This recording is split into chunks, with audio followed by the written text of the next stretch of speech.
Bonjour, je suis Claudia Prolongeau et vous écoutez Crime Story, le podcast de faits divers du Parisien. Décidément, ce sont les faits divers et leurs conséquences qui ont la vedette aujourd'hui. Des restes humains ont été retrouvés sur la propriété. Le préfet de la région Corse a été assassiné de plusieurs balles dans la tête ce soir. Un couple et ses 4 enfants ont donc disparu. L'enquête s'oriente aujourd'hui vers un geste criminel. Chaque semaine, je vous raconte une grande affaire criminelle en m'appuyant sur l'expertise du chef du service police-justice du Parisien, Damien Delseny. Bonjour Damien. Bonjour Claudia. Aujourd'hui, le premier des 2 épisodes de notre podcast consacré à l'affaire Christelle Maïri. Oui, ou comment une enquête qui s'est enlisée pendant plusieurs années, un mystère, s'est finalement élucidé, vous le verrez, grâce à un détail assez inédit. Le jeudi 18 décembre 1986, Christelle Maïri quitte le collège Croix-Menée, au Creusot, une commune de Saône-et-Loire de 30 000 habitants, fleuron de la métallurgie française.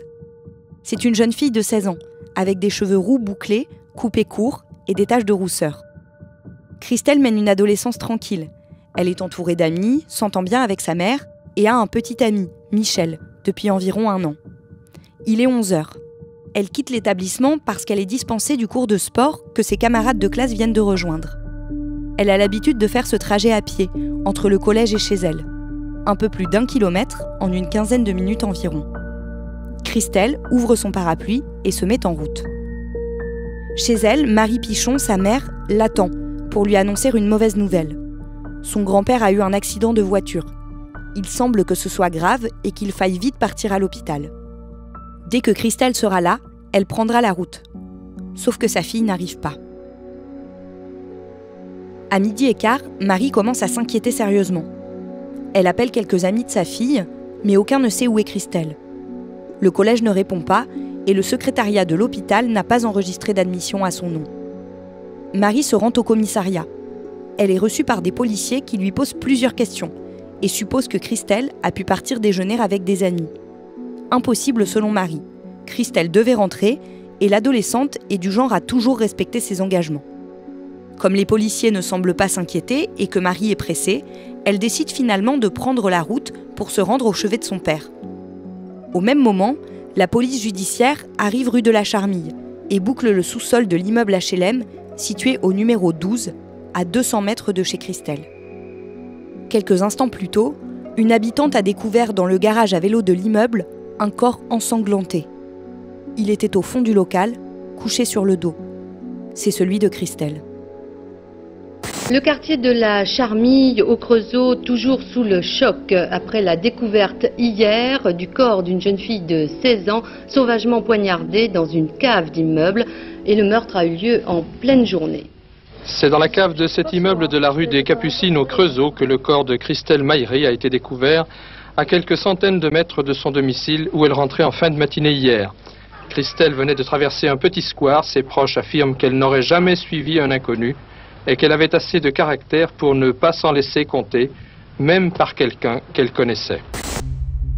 Damien, dans quel état est le corps de Christelle ? Les policiers qui arrivent pour faire les premières constatations, ils s'aperçoivent qu'elle a reçu de nombreux coups de couteau, surtout sur le haut du corps.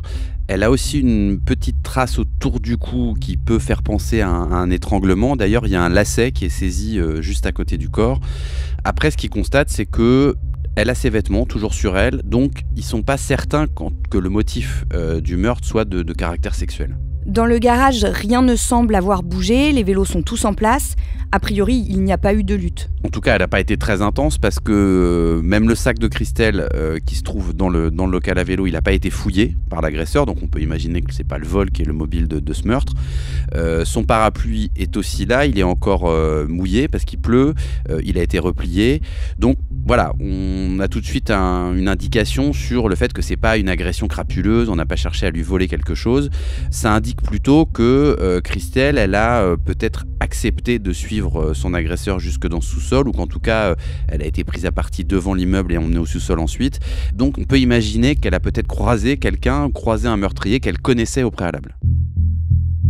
L'autopsie pratiquée sur le corps de Christelle révèle qu'elle a reçu 31 coups de couteau à l'abdomen, au thorax, sur les bras et sur les épaules. L'agression a été d'une violence inouïe, d'après le légiste, qui note que chacun des coups est à lui seul susceptible d'avoir provoqué la mort. L'agresseur a d'abord poignardé Christelle dans le dos, puis de face. Il l'a ensuite étranglée avec le lacet retrouvé à côté de son corps. L'expert note qu'elle a tenté de se défendre. Des blessures relevées sur ses bras en témoignent. Le médecin va plus loin, en donnant des précisions sur l'arme qui, selon lui, a été utilisée pour commettre ce crime. Il pense que c'est un couteau pointu et tranchant, à cran d'arrêt, avec une lame d'environ 12 cm. Le mardi 23 décembre, 5 jours après sa mort, Christelle est inhumée dans le caveau familial du cimetière du village de Mèvres, à 20 km du Creusot, aux côtés de son grand-père qui n'a pas survécu à son accident de voiture. Pour la mère de Christelle, c'est le début d'un long cauchemar et d'une longue enquête pour savoir qui a assassiné sa fille. Les policiers ne trouvent pas l'arme du crime. Ils fouillent la cave du 12 rue de la Charmille et les alentours de l'immeuble. Rien. À l'extérieur, des dizaines de journalistes sont sur place pour raconter cet incompréhensible meurtre commis en pleine journée dans le sous-sol d'une grande résidence. Pour les enquêteurs, il ne fait pas de doute que le meurtrier est un habitant de la commune. L'hypothèse selon laquelle quelqu'un aurait parcouru des dizaines, voire des centaines de kilomètres pour venir tuer cette jeune fille ici, sans mobile apparent, est peu probable. Les policiers tentent de réunir le plus de témoignages possible. Une enquête de voisinage leur apprend que 2 collégiennes ont vu Christelle, peu après 11 heures, alors qu'elle rentrait du collège et marchait sur l'avenue Foch, au niveau de l'hôpital. Elle était seule. 300 mètres plus loin, elle a pris sur la droite un chemin qui débouche rue de la Charmille, au niveau de l'école primaire du même nom. Là, une femme raconte également avoir croisé l'adolescente. Mais cette fois-ci, elle était accompagnée d'un homme. Est-ce qu'on sait qui peut être cet homme aperçu avec elle ? Non, à ce stade, non, parce qu'il n'y a pas assez de précision. Alors, comme d'habitude, dans ces cas-là, on va chercher un petit peu dans l'entourage de Christelle, puisqu'on se dit qu'elle a peut-être croisé un copain ou quelqu'un qu'elle connaissait au préalable. Elle n'a pas d'ennemis en particulier, elle n'a pas une vie compliquée. Elle a un petit ami qui s'appelle Michel, qui va être interrogé, mais lui, il est très vite sorti d'affaire, entre guillemets, parce qu'il est interne dans un lycée de Dijon, donc pas tout à fait près du Creusot, et il était tout simplement pas au Creusot, pas dans la ville ce jour-là, donc ça ne peut pas être lui qui est impliqué. Et est-ce que d'autres témoignages viennent éclairer les enquêteurs ? Alors, il y a une habitante de ce quartier de la Charmille qui va dire aux enquêteurs que le jour du crime, elle a entendu un son étrange comme un gémissement et qu'elle date à peu près aux alentours de 11h30, donc qui peut correspondre à l'heure où Christelle s'est retrouvée dans ce sous-sol, ou en tout cas pas très loin. Un autre homme a été vu rue de la Charmille le jour même. Oui, les policiers vont s'intéresser à un autre adolescent qui s'appelle David, lui, parce que le jour du meurtre, il a été aperçu en train de faire les 100 pas pendant environ 1 heure devant l'école primaire, à côté de l'immeuble où Christelle a été découverte morte. David, c'est un jeune du coin qui a une petite réputation de caïd.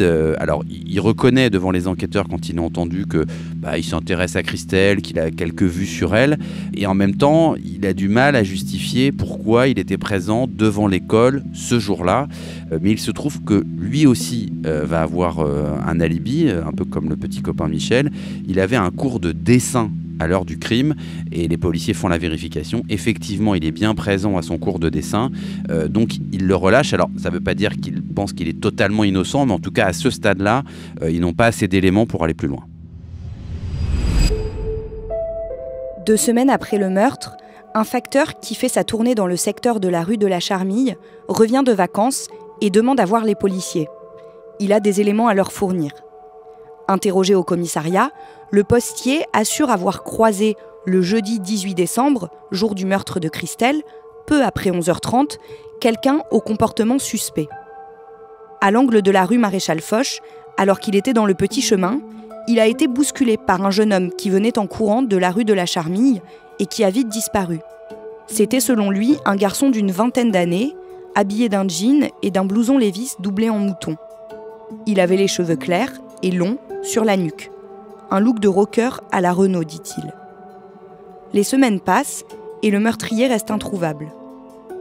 Mi-février, un nouvel indice fait surface. L'espoir renaît pour la brigade criminelle chargée de l'affaire. Un couteau est découvert dans un buisson à une centaine de mètres de la rue de la Charmille. C'est un couteau à cran d'arrêt avec une lame de 12 cm. Les enquêteurs pensent immédiatement que c'est l'arme du crime. Ils le placent sous scellé. Le couteau a passé plusieurs semaines dans la neige et toutes les traces qu'il pouvait porter ont disparu. Le médecin légiste estime cependant que ce cran d'arrêt est compatible avec les blessures constatées lors de l'autopsie du corps de Christelle. La lame comporte de nombreuses irrégularités, comme si elle avait été aiguisée avec des pierres.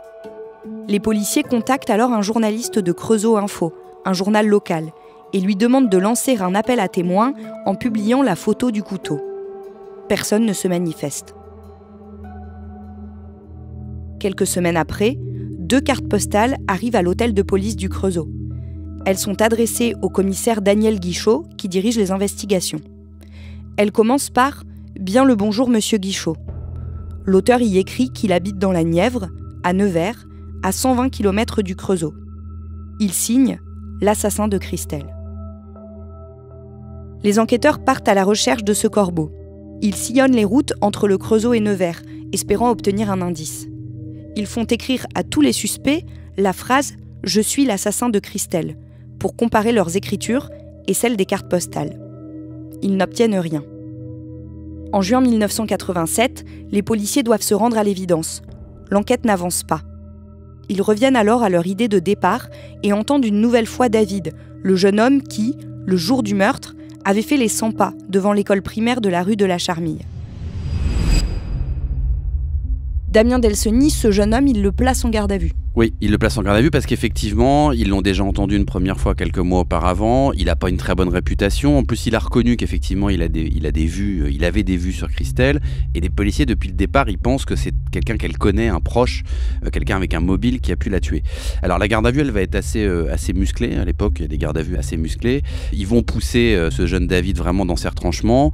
Bien sûr, ils diront plus tard qu'ils n'ont pas commis de brutalité sur lui, mais lui dira, en gros, on m'a menacé de me mettre une balle dans la tête si j'avouais pas. En tout cas, à la garde à vue, elle met suffisamment la pression sur David pour que, au bout de plusieurs heures d'audition, ils finissent par dire « Bah oui, c'est moi qui ai tué Christelle ». Sauf qu'en fait, les policiers ne pensent pas du tout que c'est lui le coupable. Non, ils pensent pas. Alors, ils estiment que peut-être il sait ou qu'il a vu quelque chose, mais bon, ils n'ont pas plus d'éléments que cette intuition-là, et certes des aveux, mais qui n'ont pas l'air du tout de coller avec la réalité des constatations. Donc, ils vont refermer définitivement la piste de ce jeune David. En février 1990, un non-lieu est prononcé. C'est une catastrophe pour les enquêteurs et surtout pour la mère de Christelle, Marie Pichon.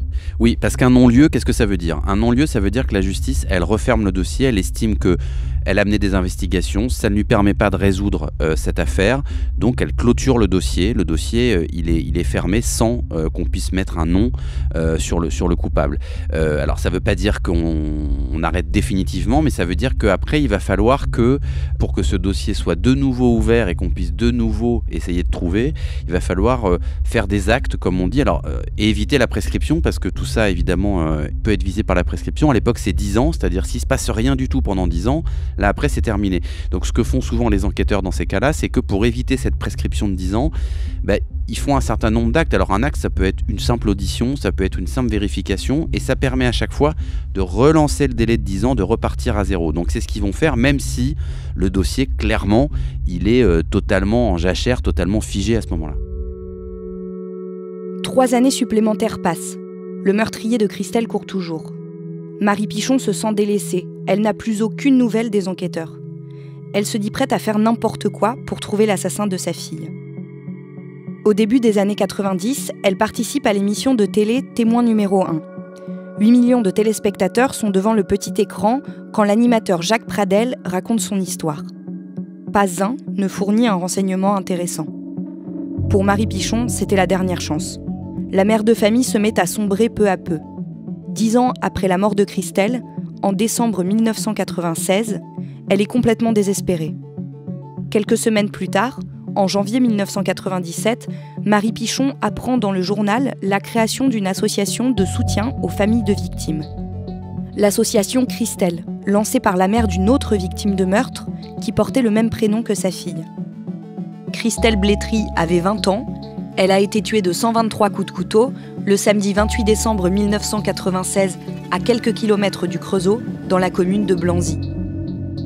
Marie et Marie-Rose, la mère de Christelle Blétry, décident de continuer ensemble le combat pour retrouver les meurtriers de leur fille.